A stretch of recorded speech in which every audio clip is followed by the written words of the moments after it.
کیونکہ جب کارپٹ میں گریں لگائی جاتی ہیں تو بچوں کی باریک اور نرم انگلیاں بڑوں کی نسبت یہ کام زیادہ اور صفائی کے ساتھ اور نفاست سے کرتی ہیں. اور یہی مسئلہ اس علاقے کا ہے.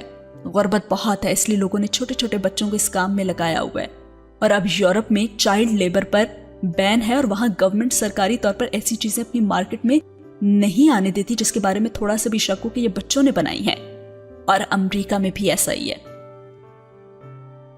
این جی اوز جب یہاں آئیں تو انہوں نے دیہی اصلاحات اور سوشل ڈیولپمنٹ کا نام لے کر فیکٹس اینڈ فگرز اکٹھے کرنے شروع کر دیے کہ کس علاقے میں کس عمر سے کس عمر تک کے بچے یہ کام کر رہے ہیں اور فٹ بال کی انڈسٹری سے منسلک عورتوں کی تعداد کتنی ہے، اجرتوں کا ریٹ کیا ہے، ان لوگوں کو کس طرح سہولیات میسر ہیں. یہ سارا ڈیٹا اکٹھا کیا گیا جو تھوڑی دیر پہلے تو مجھ سے پوچھ رہی تھی نا.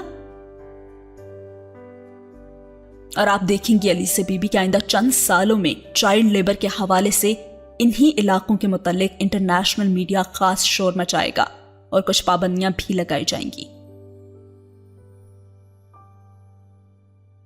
مجھے تو یقین نہیں آ رہا.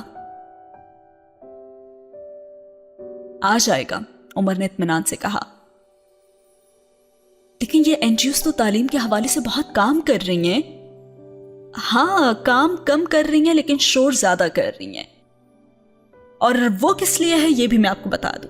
فی الحال تو آپ یہ جان لیں کہ ابھی اس علاقے میں موجود فیکٹریز یا فرمز ISO 9000 کے سرٹیفکیٹ کے بغیر ہیں اور ورلڈ ٹریڈ آرگنائزیشن اور گیٹ کے ساتھ ہونے والے معاہدوں کے مطابق اگلے کچھ سالوں میں ہر ملک کو اپنی مارکیٹ کھلی رکھنی پڑے گی، مگر اس مارکیٹ میں انہی فرمز یا کمپنیز کا مال جا سکے گا جس کے پاس یہ سرٹیفکیٹ ہوگا. اور سرٹیفکیٹ جاری کیا جاتا ہے جب چائلڈ لیبر کے حوالے سے اس فرم یا کمپنی پر کوئی الزام نہ ہو.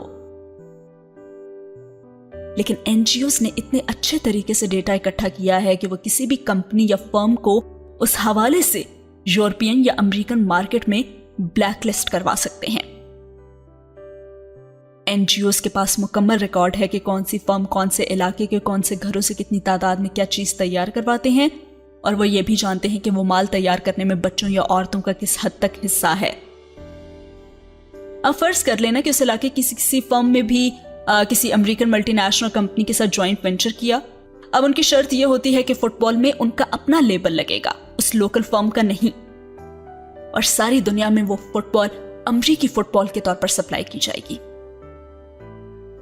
اب اگر یہ لوکل فرم یہ طے کر لیتی ہے کہ وہ خود مختار ہو جائے اور کانٹریکٹ ختم کر کے اپنے لیبل کے ساتھ دنیا میں فٹ بال سپلائی کرے، تو این جی اوز کی مدد سے حاصل کیے جانے والے ریکارڈ کو اس فرم کے منہ پر مارا جائے گا اور کہا جائے گا کہ آپ تو چائلڈ لیبر کرواتے ہیں.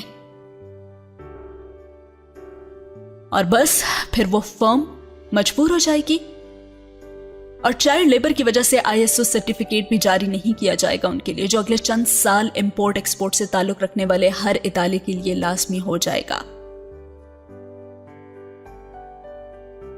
اب لیزے آپ بتائیے کہ وہ لوکل فرم بیچاری کیا کرے. ظاہر ہے وہ کبھی بھی کسی ملٹی نیشنل کمپنی کے ساتھ معاہدہ ختم نہیں کرے گی اور یہ سلسلہ چلتا رہے گا. علی سے کچھ شاکڈ سی اس کی باتیں سن رہی تھی. مجھے ابھی بھی یقین نہیں آ رہا کہ اگر وہاں اتنی این جی اوز اس طرح سے کام کر رہی ہیں تو ابھی تک میڈیا نے ان چیزوں کو ہائی لائٹ کیوں نہیں کیا. کیونکہ جرنلسٹ تو فوراً ہر چیز خاص طور پر چھپی ہوئی چیزوں کو ڈھونڈ لیتے ہیں. اور پھر اگر این جی اوز اس طرح کام کر رہی ہیں تو ان کی فیلڈ فورس بھی تو بہت زیادہ ہوتی ہے. ان میں سے یہ سب کچھ کسی کو کیوں نہیں نظر آتا، یا وہ لوگ یہ باتیں میڈیا تک کیوں نہیں پہنچاتے؟ علیزہ نے بے یقینی سے پوچھا. اس کی بھی بہت سی وجوہات ہیں. عمر اب بھی سنجیدہ تھا. اس علاقے کی خوش قسمتی کہہ لو یا پھر بدقسمتی، مگر یہ پاکستان کے ان علاقوں میں سے ایک ہے جہاں اقلیتوں کی ایک بڑی تعداد آباد ہے، اور اقلیتوں کا بھی وہ طبقہ جس کو آپ لوور مڈل کلاس کہتے ہیں، جن کے پاس صرف یہ آپشن ہوتا ہے کہ وہ تعلیم حاصل نہ کر کے میونسپلٹی میں سویپر کا کام کر لیں، یا پھر تعلیم حاصل کرنے کے بعد ہاسپٹلز میں نرسوں یا وارڈ بوائز کے اعلیٰ عہدے حاصل کر لیں. جہاں پر اقلیتوں کے لیے مواقع کو اتنا محدود کر دیا جاتا ہے کہ انہیں بھوک یا بددیانتی میں سے کسی ایک کو چننا ہی پڑتا ہے، تو وہ پھر بددیانتی کو چن لیتے ہیں. اور اس علاقے میں بھی یہی ہو رہا ہے. فیلڈ میں کام کرنے والوں کا انتخاب کرتے ہوئے این جی اوز اقلیتی طبقوں کو ترجیح دیتی ہیں. ان کے نزدیک وہ قدرے زیادہ قابل اعتماد ہوتے ہیں، مگر اس کا یہ مطلب قطعاً نہیں کہ صرف وہ لوگ ہی NGOs کے ساتھ کام کر رہے ہیں. ان کے ساتھ ہر طرح کے لوگ شامل ہیں. روپے میں تو بہت بڑی طاقت ہوتی ہے نا الیزے، اور خاص طور پر تب جب بندہ بے روزگار ہو. یہ لوگ کام کا بہت اچھا معاوضہ دیتے ہیں، پک اینڈ ڈراپ کی سہولت بھی دیتے ہیں، کھانا بھی دیتے ہیں، اور اس کے علاوہ بھی بہت سی سہولیات. اور جب ایک بیکار بندے کو بیٹھے بیٹھا اتنا سب کچھ مل جائے تو وہ اپنی آنکھوں کے ساتھ کان اور زبان بھی بند کر لیتا ہے. اگر کوئی ذرا زیادہ حب الوطنی کا ثبوت دینے کی کوشش کرے تو اس کی زبان بند کرنے کے اور بھی کئی طریقے ہوتے ہیں. اور ویسے بھی یہ NGOs ان علاقوں سے صرف فیلڈ فورس کے لیے لوگ لیتی ہے. آفیسر یا ایڈمنسٹریشن کے سارے لوگ تو لاہور، کراچی یا دوسرے بڑے شہروں سے آتے ہیں، اور وہ وہی کرتے ہیں جو کئی سالوں سے ان NGOs کے ساتھ منسلک ہیں. اور یہ سب کچھ چھپانے کی قیمت وہ ڈالرز اور پاؤنڈز میں وصول کرتے ہیں. وہ بات تو ٹھیک ہے، لیکن میڈیا کیوں خاموش ہے؟ ساری باتیں ان سے کیوں پوشیدہ ہیں؟ وہ اب کچھ اور فکر مند نظر آنے لگی تھی. کس میڈیا کی بات کر رہی ہیں آپ نیوز پیپر کی یا پھر ٹی وی کی؟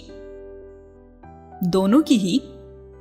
ٹی وی تو کبھی NGOs کے بارے میں سچ نہیں دکھاتا کیونکہ یہ گورنمنٹ پالیسی نہیں ہے. میں نے تمہیں بتایا نا کہ NGOs کو جن ایجنسیز کے ذریعے روپیہ ملتا ہے وہ غیر ملکی حکومتوں کی اعلی کار ہوتی ہیں، اور یہ لوگ ہماری حکومت پر پریشر ڈالتے رہتے ہیں. تو حکومت کو NGO پر تنقید ٹی وی پر دکھانے کی کیا ضرورت؟ ان کے پاس اتنی طاقت ہے کہ وہ ان NGOs کو بین کر دیں، مگر صرف طاقت ہونے سے تو کچھ نہیں ہوتا.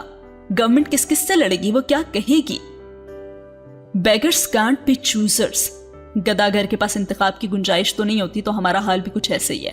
اپنے اپنے مفاد کے لیے ہم ہر چیز کا سودا کر دیتے ہیں، اس لیے گورنمنٹ بھی یہی کرتی ہے.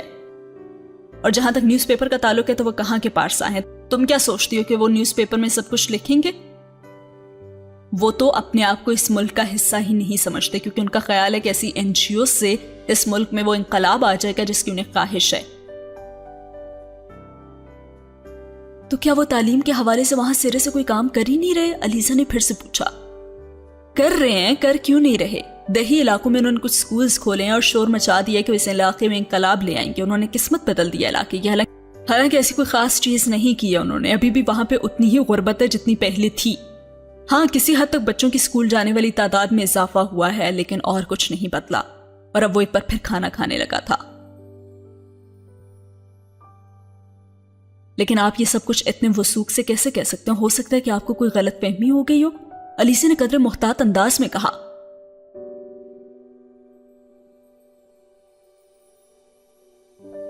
علیزہ بی بی، آپ نے اپنی ساری زندگی گھر کی 4 دیواروں کے اندر گزاری ہے. Protected life. آپ کو کیا پتا کہ اس گھر کے باہر کیا ہوتا ہے اور کیسے کیسے ہوتا ہے؟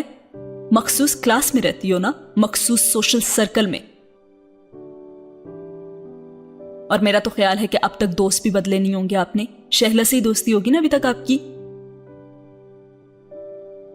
اور علیزہ کو کچھ حد تک کا احساس ہوا. وہ کیا کہنا چاہ رہا تھا اس کی سمجھ میں نہیں آیا.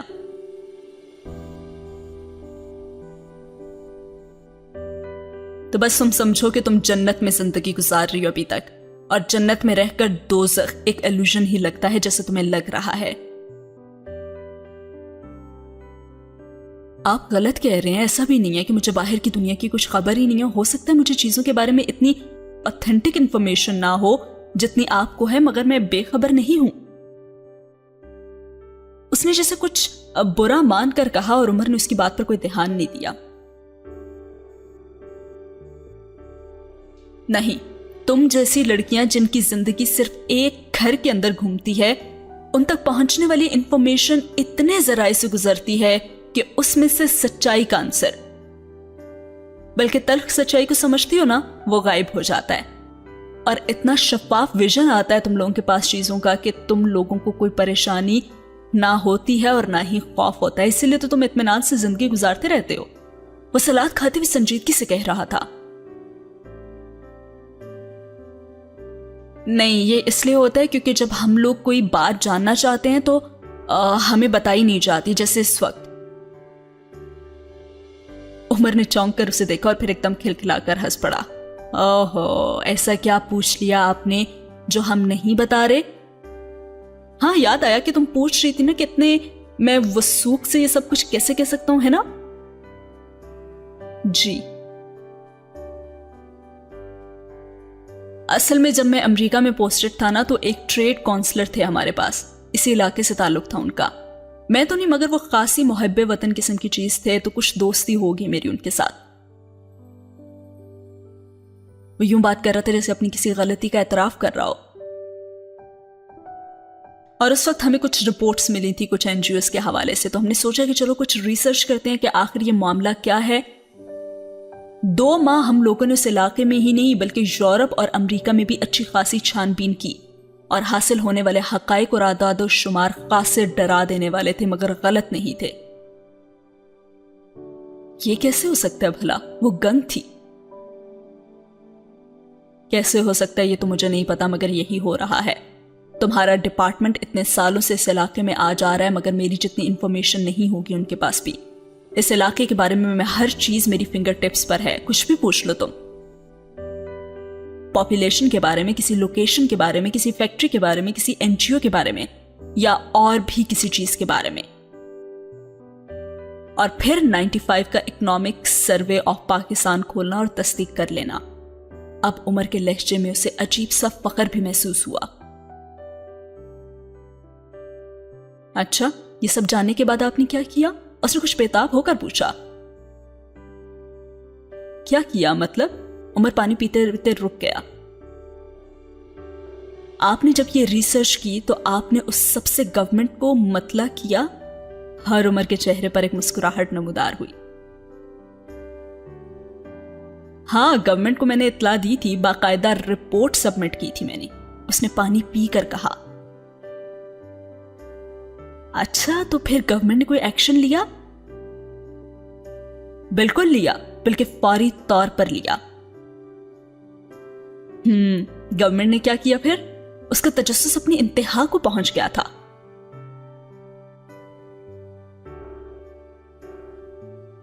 ہوا یہ کہ جو میرا دوست تھا میرے ساتھ، وجاہت حسین، اس کو امریکہ سے زمبابوے ٹرانسفر کر دیا گیا، اور مجھے پاپا نے بلوا کر کہا کہ میں فورن سروس میں ہوں، انٹیلیجنس میں نہیں، اس لیے اپنے کام سے کام رکھوں اور فضول معاملات میں اپنی ٹانگ نہ اڑاؤں.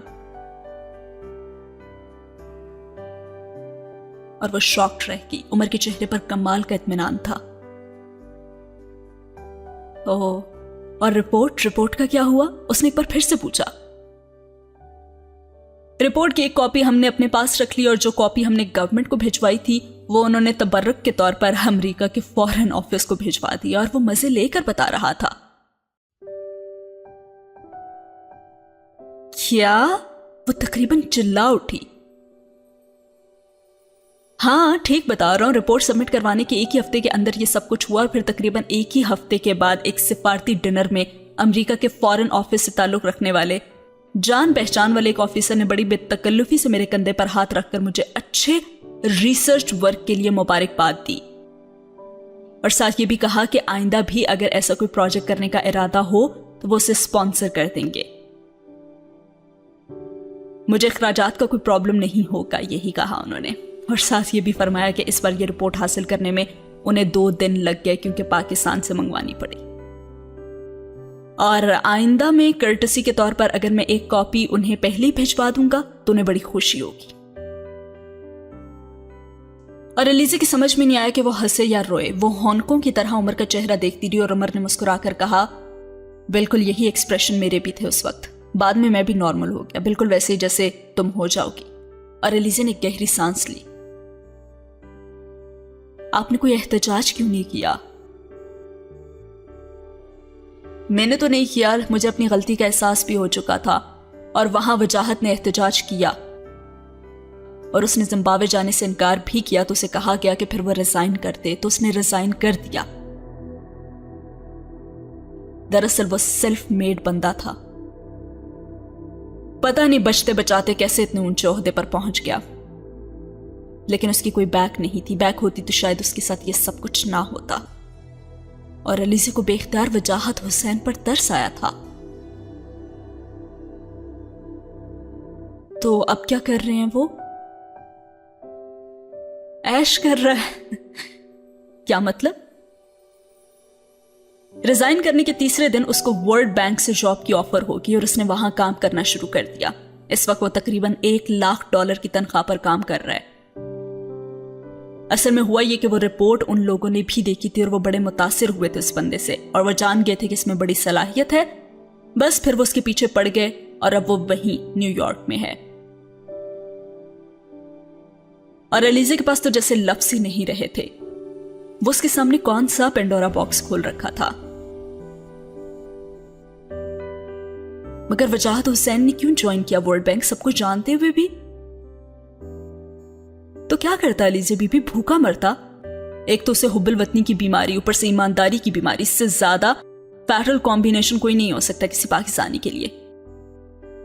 پاکستان میں آ جاتا تو دھکے کھاتا ان خوبیوں کے ساتھ، اور دھکے کسی کو بھی اچھے نہیں لگتے. اور پھر اس کی بیوی بچے بھی تھے، ذمہ داریاں تھیں اس پر. اس نے جو کیا بالکل ٹھیک کیا. میری طرح اس کو بھی اپنی غلطی کا احساس ہو گیا تھا، مگر کچھ دیر کے بعد. عمر، یہ کوئی غلط کام نہیں ہے جو آپ نے کیا یا انہوں نے کیا. اچھا، کیوں غلط کام نہیں ہے؟ ہمارے آفیشل ڈیوٹیز میں تو یہ کام نہیں آتا تھا نا. انٹیریئر منسٹری کا کام تھا، یہ ظاہر ہے. ہم نے ان کے کام میں ٹانگ اڑائی. لیکن عمر، اگر آپ یہ نہ کرتے تو شاید سب کچھ چھپا رہتا. اس نے جیسے اسے تسلی دینے کی کوشش کی. نہیں علیزہ بی بی، ہماری غلطی یہی تھی کہ ہم جانے بوجھے حقائق کو دریافت کرنے چلے پڑے تھے، کیونکہ وہ سب باتیں پہلے سے جانتے تھے. اس نے علیزہ کو ایک بار پھر چونکایا. کیا مطلب؟ ہاں، انٹیریئر منسٹری اچھی طرح واقف تھی، یہاں تک کہ ایجنسیز بھی. ہماری طرح کے کئی الو ایسی ہی رپورٹس تیار کر کے پیش کر چکے تھے. تم اس علاقے میں جاؤ گی نا تو یہ دیکھ کر حیران ہو جاؤ گی کہ ان این جی اوز کے دفاتر کینٹ کے علاقے میں. اور ظاہر ہے یہ تو ناممکن ہے کہ آرمی کے علاقے میں ہونے والی ایسی سرگرمیاں آرمی کے ایجنسی سے خفیہ ہوں. مگر وہ بھی صرف رپورٹس ہی دے دیتے ہیں، کچھ کر نہیں سکتے. اس لیے ہم نے کوئی ایسا نیا اور انوکھا کام نہیں کیا. وہ اب سویٹ ڈش پر ہاتھ صاف کرتے ہوئے کہہ رہا تھا، اور علیزہ کو عمر پر رشک آیا. اس کی باخبری نے اسے ہمیشہ کی طرح متاثر کیا. کم از کم میرے پاس کبھی بھی عمر جتنی معلومات نہیں ہو سکتی. اس نے دل ہی دل میں اعتراف کیا. اب تم جا رہی ہو نا تو آنکھیں کھلی رکھنا. ہر چیز کو اس کی فیس ویلیو پر مت لینا. تھوڑا سا بھی ریشنل ہو جاؤ گی نا تو حقیقت جاننے لگ جاؤ گی، لیکن زیادہ متاثر نہیں ہو سکو گی. وہ اسے ہدایات دے رہا تھا. لیکن اب میں وہاں جانا ہی نہیں چاہتی، اس نے اعلان کیا. اور عمر نے حیرانی سے اسے دیکھا. کیا مطلب ہے تمہارا؟ آپ کہہ رہے ہیں کہ وہاں تو ایسی چیز کا کوئی وجود ہی نہیں ہے جس کا جائزہ لینے کے لیے میں جا رہی ہوں، تو پھر ٹھیک ہے نا کہ میں وہاں جا کر اپنا وقت ضائع نہ کروں. اس نے جسے فوراً طے کر لیا تھا. یار عجیب احمق ہو تم، عمر نے کچھ جھلا کر کہا. پہلے جو آپ کے ڈپارٹمنٹ نے کہا آپ نے وہ مان لیا، پھر آپ نے میری بات سنی، اس پر یقین کر لیا. ہو سکتا ہے نا کہ میں جھوٹ بول رہا ہوں. تم آخر اپنا ذہن استعمال کیوں نہیں کرتی؟ سچائی کو خود دریافت کرو نا، اس کے ہر ایسپیکٹ کو انویسٹیگیٹ کرو. مگر یہ کام خود کرو، اپنی سینس آف ججمنٹ استعمال کرو. اور اتنے لمبی گفتگو کے بعد نانو نے پہلی بار مداخلت کی اور کہنے لگے، نہیں تو ٹھیک ہے نا، اگر وہ نہیں جانا چاہ رہی تو نہ جائے. آخر تم خود ہی کہہ رہے ہو کہ یہ سب فراڈ ہے. اچھا، یہ سب فراڈ ہے، چلیں اس کے بارے میں تو میں نے سے بتا دیا نا. لیکن زندگی میں آگے چل کر یہ کیسے جانے کی کہ کون سی چیز کیا ہے اور کیا نہیں؟ ایک بار اپنے دماغ اور اپنی آنکھوں سے کچھ دیکھے گی تو کچھ فیصلہ کرے گی نا، تو آگے بھی کچھ سمجھ سکے گی. یہ تم ضرور جاؤ گی علی سے، بلکہ واپس آ کر مجھے بتانا کہ تم نے وہاں پر کیا کیا سیکھا ہے، ٹھیک ہے؟ عمر کا لہجہ یکدم نرم ہو گیا تھا اور وہ سوچ میں پڑ گئی. جو کچھ بھی میں نے تمہیں بتایا ہے وہ اس لیے نہیں بتایا کہ تم وہاں جانا ہی چھوڑ دو، بلکہ میری کسی بات کو اپنے ذہن پر سوار کرنے کی کوشش مت کرو. صرف یہی سمجھو کہ تمہارے پاس ایک اور ویژن آیا ہے. بس یہی سمجھو کہ تمہارے پاس ایک اور ورژن آیا ہے، اور اب تمہیں طے کرنا ہے کہ دونوں میں سے کس ورژن میں سچائی ہے. اور علیزہ نے عمر کے چہرے کو غور سے دیکھا. آپ کو افسوس نہیں ہوا کہ آپ کی محنت ضائع ہوئی؟ نہیں، کوئی افسوس نہیں ہوا. بیوروکریسی کی ایسی محنتیں اکثر ضائع ہو جاتی ہیں اور یہ ہماری بے وقوفی تھی کہ ہم نے ایسے کام میں اپنا وقت ضائع کیا. نہیں، ایسے تو نہیں سوچنا چاہیے آپ کو. اگر آپ سب لوگ اس طرح سوچیں گے تو. اس نے کچھ کہنے کی کوشش کی لیکن عمر نے اس کی بات کاٹ دی. تو ملک کا کیا ہوگا، یہی کہنا چاہ رہی ہو نا تم؟ اس نے خاصی بے رحمی سے جملہ مکمل کیا. علیزہ، ملک کا وہی ہوگا جو اب تک ہو رہا ہے. میرے یا پھر وجاہت حسین جیسے لوگوں سے کوئی انقلاب نہیں آ سکتا. اور ہم پر کہاں فرض ہے کہ ہم صرف ملک اور قوم کے لیے ایسی حماقتیں کریں کہ اپنا کریئر داؤ پر لگا دیں. سول سروس ہم نے سوشل ورک کرنے کے لیے جوائن نہیں کی، اپنے سٹیٹس کو برقرار رکھنے کے لیے اس میں آئے ہیں.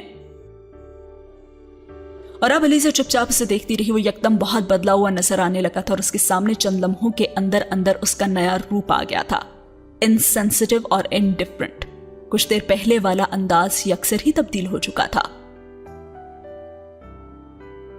اور علیزہ یہ سب دیکھ کر بڑی پریشان سی ہو گئی تھی اور عمر نے اس کی پریشانی کو بھانپ لیا اور کہنے لگا، اب تمہیں کیا ہوا ہے، کیوں پریشان ہو گئی ہو؟ عمر نے اچانک اس سے پوچھا تو وہ گڑبڑا گئی. نہیں، میں پریشان نہیں ہوں، بس صرف سوچ رہی ہوں. مثلاً کیا سوچ رہی ہو؟ اس نے نیپکن سے منہ صاف کرتے ہوئے پوچھا. یہی کہ اس نے کچھ محتاط نظروں سے عمر کو دیکھا اور پھر کہنے لگی کہ ہم لوگ تو گھر کے اندر زندگی گزارتے ہیں اور ہمارے سامنے چیزوں کا شفاف ورژن نہیں آتا ہے، اس لیے ہم ہر بات سے بے خبر رہتے ہیں. ہمیں کوئی پریشانی نہ ہوتی ہے اور نہ ہی کوئی خوف محسوس ہوتا ہے، اور اسی لیے شاید ہم کچھ کرنے کے قابل بھی نہیں ہیں. عمر اب منہ صاف کرتے ہوئے ہاتھ روک کے گہری نظروں سے دیکھ رہا تھا جو بڑی روانی سے کہہ رہی تھی، مگر وہ لوگ جن کی زندگیاں گھر سے باہر گزرتی ہیں، جن کے بقول وہ چیزوں کے اصل ورژن سے واقف ہوتے ہیں اور جنہیں سب کچھ پتا ہوتا ہے اور جو خود کو باخبر کہتے ہیں، وہ ان چیزوں کے سدباب کے لیے کیا کرتے ہیں؟ صرف باتیں.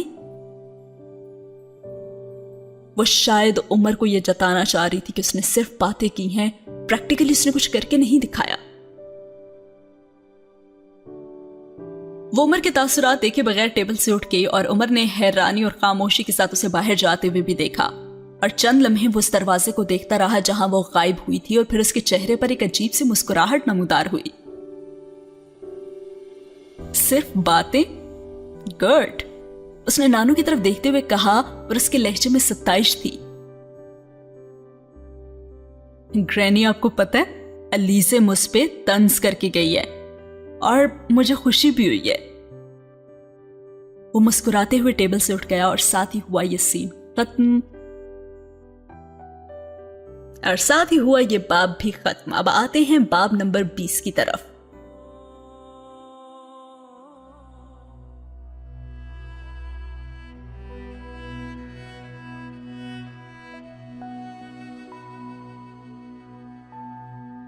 باب نمبر 20 شروع ہوتا ہے دوبارہ سے علیزہ اور عمر کی کانورسیشن سے، جہاں پہ وہ شام کو واک کے لیے جا رہا ہوتا ہے جب وہ علیزہ کو بھی آفر کرتا ہے اور کہتا ہے میں واک کے لیے جا رہا ہوں، چلو گی میرے ساتھ؟ وہ شام کے وقت حسب معمول واک کے لیے نکل رہا تھا جب اس نے لان کے کونے میں علیزہ کو کرسٹی کے ساتھ دیکھا اور چند لمحے وہ وہاں کھڑا اسے دیکھتا رہا اور پھر اس کی طرف بڑھ آیا. قدموں کی چاپ پر علیزہ نے سر اٹھا کر دیکھا اور عمر کو دیکھ کر اس نے سر جھکا لیا. اس کے چہرے کو دیکھ کر اندازہ لگا چکا تھا کہ وہ ساری دوپہر روتی رہی ہوگی اور اسے بے اختیار ترس آیا تھا اس پہ. یعنی کہ ہم اب اس سین میں داخل ہو چکے ہیں جہاں پہ اس کے رزلٹ کی بات چل رہی تھی، یعنی کہ پاسٹ میں.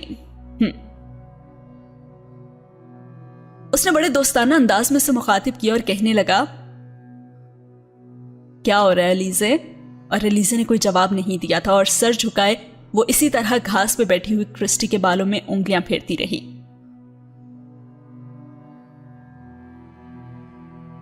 اچھا مجھ سے کیا ناراضگی ہے یار؟ وہ بے تکلفی سے کہتا ہوا خود بھی اس کے پاس آ کر بیٹھ گیا اور وہ اب بھی اسی طرح خاموشی اور اس کی طرف دیکھنے سے گریزاں تھی.